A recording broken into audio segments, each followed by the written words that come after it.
Olá pessoal, sejam todos bem-vindos a mais um vídeo do nosso canal. Hoje nós vamos falar sobre um assunto bem bacana, que é a avaliação de conformidade de novos produtos com a LGPD. Então nós vamos dar seguimento aos nossos vídeos sobre LGPD. Estamos falando de alguns documentos nos últimos dias e esse é um documento legal que você pode utilizar para avaliar novos produtos. O que é essa avaliação de novos produtos? Nós temos a questão do Privacy by Design, Privacy by Default, que é a privacidade desde a concepção e por padrão. Então, o que é privacidade desde a concepção? É quando o produto está nascendo, desde o projeto, do esboço desse produto, que já se pense no tema privacidade ali naquele momento. Melhor construir da forma correta do que ter que consertar depois. Se a gente parar para pensar lá no que Pitágoras disse 200 anos antes de Cristo, lá, ele disse: ensine o menino para não ter que punir o homem. Se a gente trouxer isso para a realidade nossa, de concepção, você vai ver que é ensinar quem está desenvolvendo um produto, quem está desenvolvendo um projeto, quem está desenvolvendo um processo, uma nova ferramenta, para não ter que corrigir depois quando já tiver formado aquele produto. Então, o que a gente precisa verificar nisso? A gente precisa verificar o tipo de aplicação, se é uma aplicação desktop, se é uma aplicação web, se é um site, se o desenvolvimento é próprio, se trafega dados pessoais naquelas ferramentas, se sim, quais os dados pessoais. Nesse documento a gente criou aqui, ó, o número para tudo. Como vocês podem ver, os documentos que eu crio, a maioria deles eu coloco o número de controle. Por que eu faço isso? Eu coloco o número de controle porque se você for exportar isso para uma ferramenta de BI, por exemplo, e tiver que comparar isso com outros materiais, você tem a orientação de do que você está falando, de qual linha, qual é o campo que você está trabalhando, qual é a coluna, então qual é a célula, então você tem todo esse direcionamento de forma mais fácil. Então aqui coloquei o número, o item, se está aderente ou não. Então aqui nós temos uma lista suspensa aqui, se sim, não, parcial. Aqui para descrever o cenário e aqui para você colocar evidências. Então, lembra, nós acreditamos em Deus. O resto, qualquer outro, tem que ter evidência. Então, para tudo, você tem que provar o que você está fazendo. Então, é verificar se a aplicação é web ou não, se é um site ou o que é. Se o desenvolvimento é próprio ou se é de terceiros. Se trafega dados pessoais e quais são esses.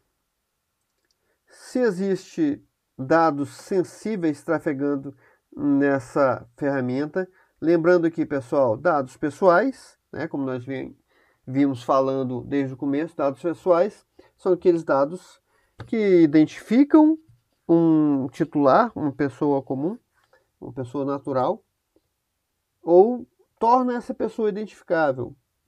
Casos de nome, número de telefone, e-mail, número de documento, né, CPF, identidade, passaporte. E os dados pessoais sensíveis são aqueles que podem trazer algum prejuízo ou constrangimento ao titular.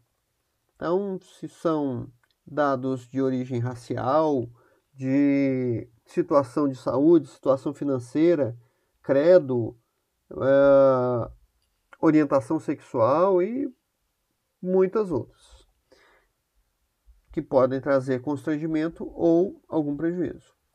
Se o código-fonte é de propriedade da empresa, do grupo, da organização, então também é importante saber disso.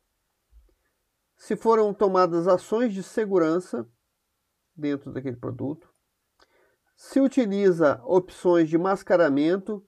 Por quê? Porque para dados sensíveis ou menores, alguns deles, se tiver condições de mascarar esses dados, de anonimizar esses dados, é importante que o faça. Então, isso também é importante você saber. Até se a própria empresa, ou se ali na empresa que você está desenvolvendo isso, já existe essa opção, essa ferramenta de mascaramento, se a ferramenta que está sendo desenvolvida ou está sendo adquirida, a empresa terceira, ela já tem esse ferramental. Se a linguagem de desenvolvimento está na versão mais atual, por exemplo, um PHP, algum tempo atrás, as versões anteriores tinham algumas brechas ali que davam margem para acesso indevido, para invasão.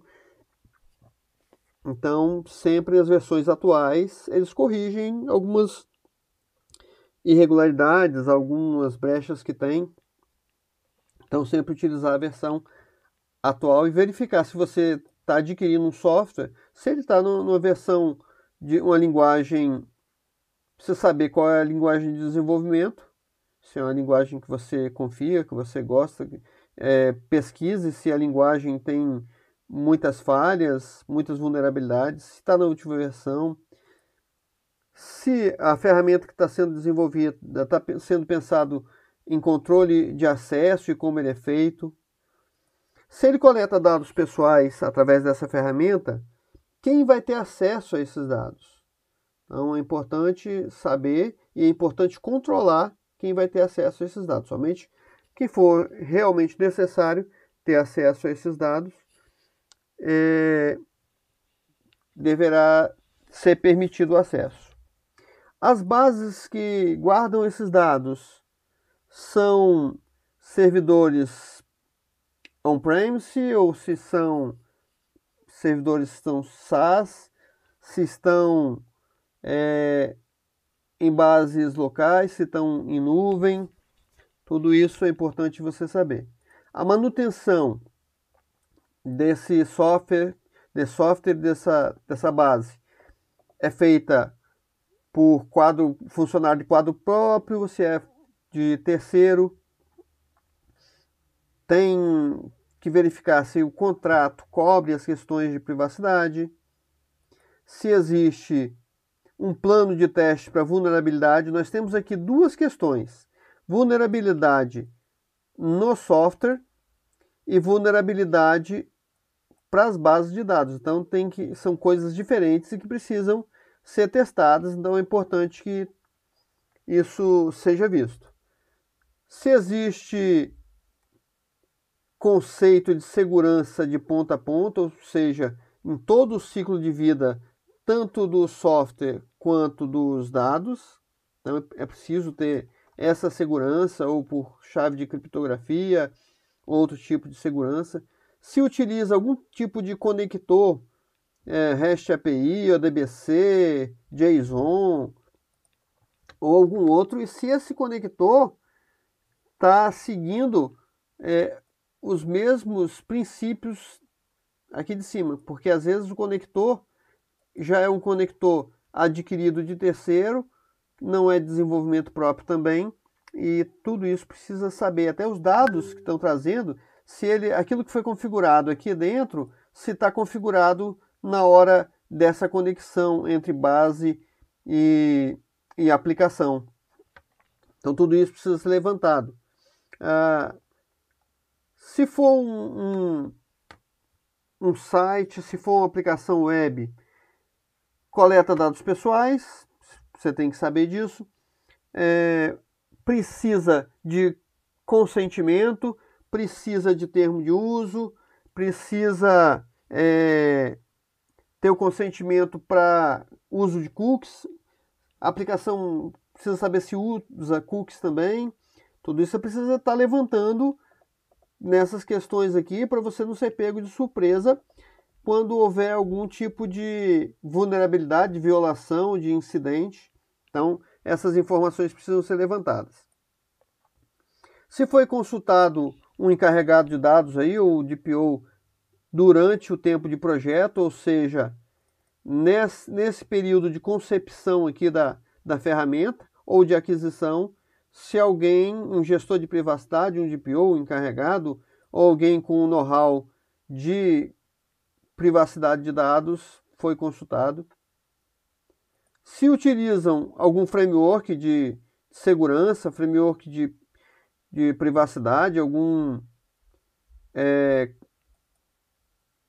outro tipo de modelo sendo usado no desenvolvimento ou de aquisição. Se o desenvolvedor, o terceiro, utilizou, é importante saber. Se a empresa desenvolvedora atende requisitos de privacidade. E, como eu disse aqui, de privacidade e de segurança. Se o contrato contempla cláusulas de privacidade e segurança.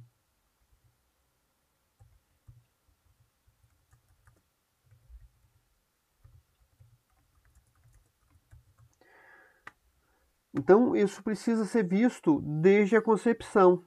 Então, trouxe essa parte para avaliação de conformidade dos novos produtos. Aqui nós temos aqui uma segunda aba tratando dos riscos.